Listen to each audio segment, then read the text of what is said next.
sheer exhaustion. But obviously, who is the our? Who is the our in that context? And in some sense, implicitly at least, a claim of national sovereignty is here being made. And perhaps, again, implicitly, we didn't explicitly work this out, we were trying to address that when we started writing press releases and statements, when we started talking about the effects of austerity and the effects of debt repayment on ordinary people. We started using the phrase, rather than Irish people, we started using the phrase people living in Ireland, in order to try and be inclusive vis-a-vis immigrant groups and so on, who themselves were at the receiving end of the cutbacks required or mandated by debt repayments. Now again, that seemed like a brilliant idea at the time, but we're still waiting for an immigrants' right group to take us to task for having abandoned and betrayed the interests of Irish immigrants who have been forced to leave the country by virtue of austerity, and whose interests we are clearly betraying by using the phrase people living in Ireland as opposed to Irish people. Now, I'm being slightly glib about this, but it does in some ways represent kind of an important issue, an important discussion as to that, to some extent in the nitty-gritty of campaigning, gets a little bit elided, but has to be addressed. And that is likewise the case with the natural resources issue. I'm not sure how well this map may or may not have come out, but this is from the Department of Marine Petroleum Affairs Division, now famous map showing what they call the real map of Ireland, the extent of Ireland's natural waters.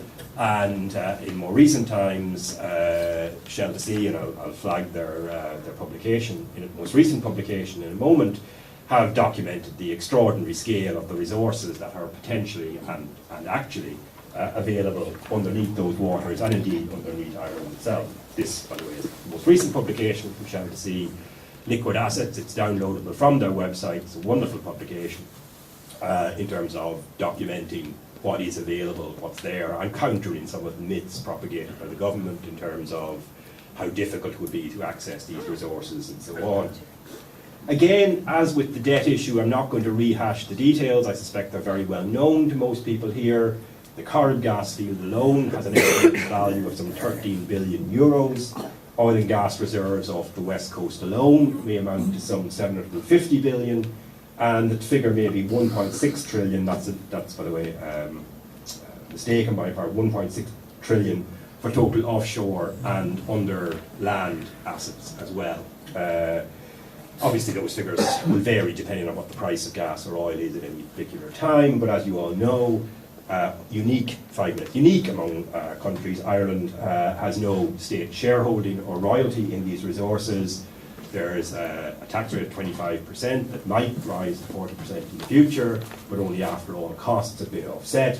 There is no guarantee of energy security because Ireland would have to buy this gas at full market price if it is taken ashore. I know you couldn't make this stuff up. And there's no requirement to employ local workers or purchase local goods and services or to construct local infrastructure.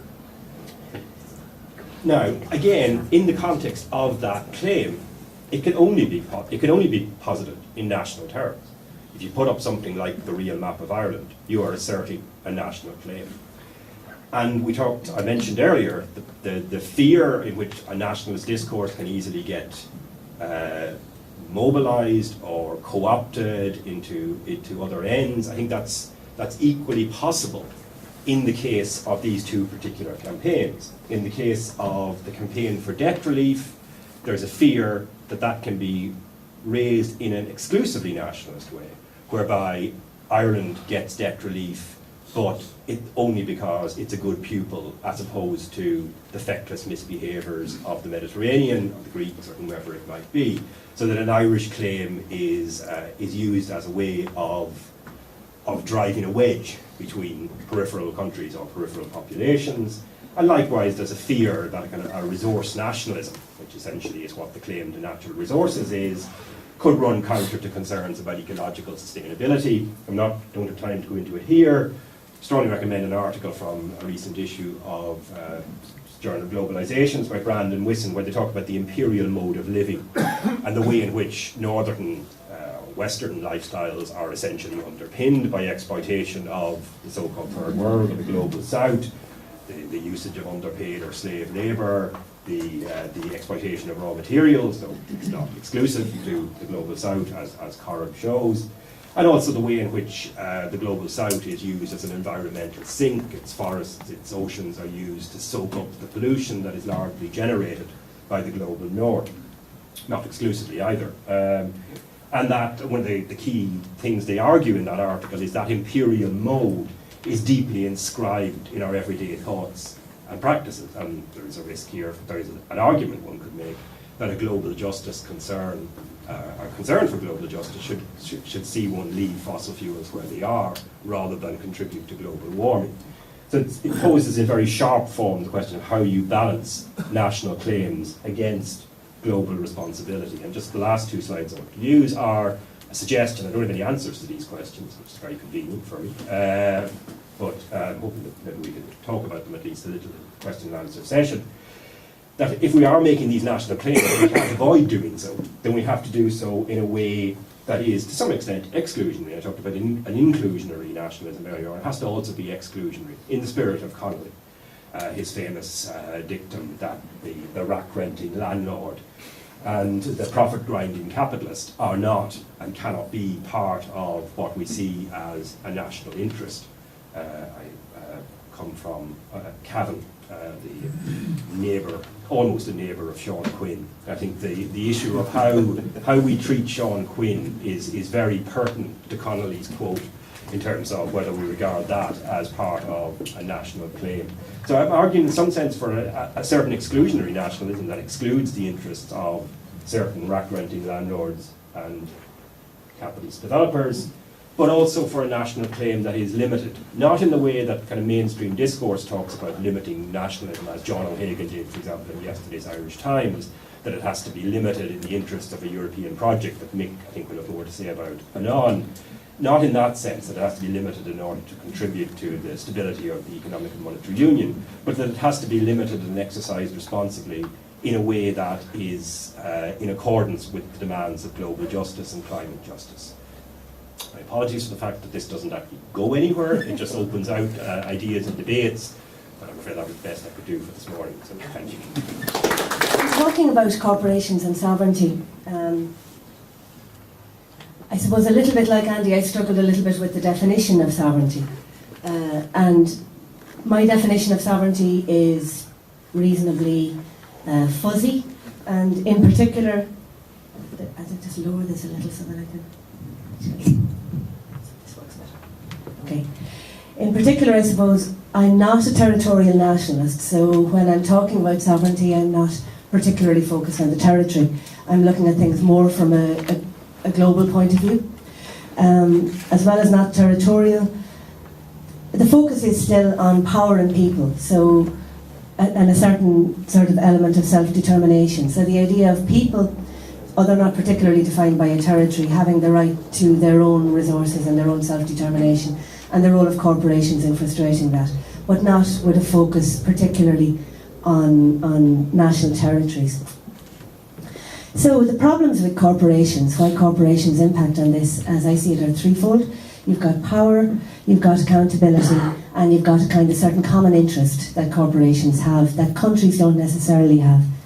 So in particular, to look at power first, there are a couple of ways you can look at power and countries. Perhaps one of the simplest is to look at the sheer financial power of companies compared to countries. So this is a fairly straightforward graphic. Andy has already referred to the Corrib gas situation, and most of you are probably familiar with that. And this just maps over a period from 2007 to 2011 the overall revenue of Shell as a company in red versus the gross domestic product of Ireland as a country in green. Now, bearing in mind that gross domestic product includes all of the profits of multinational companies, it tends to be a very large figure to begin with. But you can see that if Shell are sitting down on one end of the table and Ireland are sitting down on the other end of the table, there is a power disparity between them. And that's with Ireland, and Ireland are in the EU and reasonably well resourced, and you know we show up well on GDP scales. If you have companies who are striking deals with countries in the global south, that kind of disparity is even stronger. So you have that power coming initially from finance. There are also power disparities because of the way that companies are structured. So there is, for instance, an issue with companies not being accountable. Countries are, in a way, accountable to their people through democracy, however imperfect that might be as it's implemented in different countries. Elected politicians, can eventually be replaced.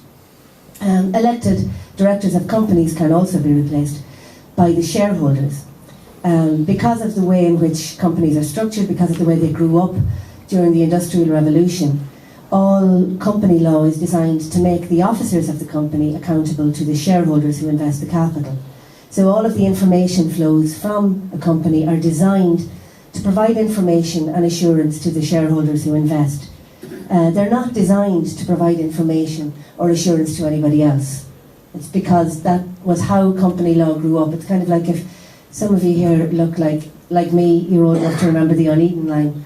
And that was a kind of a change when people were putting their money on a ship and it was heading across the world and they had no idea what was going on. That's when all the company law and accounting came into its own, essentially, as a way of accounting to the capital investors for what was going on day to day.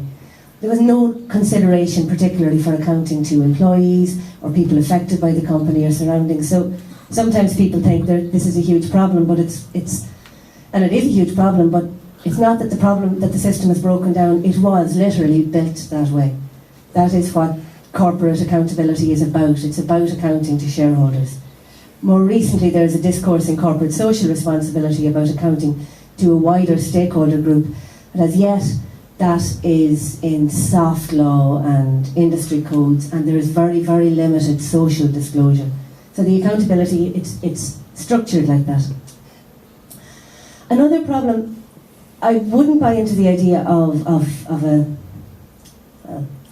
if you don't buy into the idea of a cabal of secret multinational CEOs sitting down and plotting on the mountaintops of Davos, even if you don't, multinational companies do have certain common interests which are narrow. National interests are different in that countries who essentially want the same thing for their people can end up arguing over territory or over resources, whereas the interests of large corporations are much more aligned with each other. So I just give one example of these, if I can get this thing to click. One interest that a lot of companies have is not paying very much tax. So what you see here is from 1995 to 2011, you can just see the patterns of corporate income tax rates and average effective taxation indicators in the EU, essentially. So you can see that in 1995, corporate tax rates were running just under 35% across the EU, and they are falling fairly steadily. Now, this is the EU, but you get the same pattern emerging all over the world, basically. And you can see they have fallen to a level which is just under 24%, which, of course, in Ireland we tend to regard as high because we're used to the idea of 12.5% being a normal rate of tax for companies. But you can see that there is a kind of a driving down of corporate tax rates, and companies tend to pay less tax. The focus isn't just on the tax rates, it's also on the way in which companies can manage their profits across a number of jurisdictions, which again feeds directly into the idea of corporations and sovereignty. The thing called tax treaties are drawn up between individual countries, which is a way of deciding how much profit is taxed in the different countries. So for example, if you live in Ireland and you go to work in France, France will want to tax you on the income you earn there because you've earned it there. Ireland might want to tax you because you're resident in Ireland. So the tax treaty between Ireland and France will essentially decide who gets to tax that income. So companies have tax treaties with lots of other countries, or rather countries have, but large corporations can use these treaties as a kind of a network for moving their profits around. And most tax treaties are modelled on the OECD model. The map shows you which countries are in the OECD, they're the dark ones. And you can see that they are the countries, essentially the wealthiest countries in the world. So it goes back to what Andy was saying about the idea of most trade being done still between wealthy countries. If you follow the OECD model treaty, as most people do, then a company can essentially move its profits from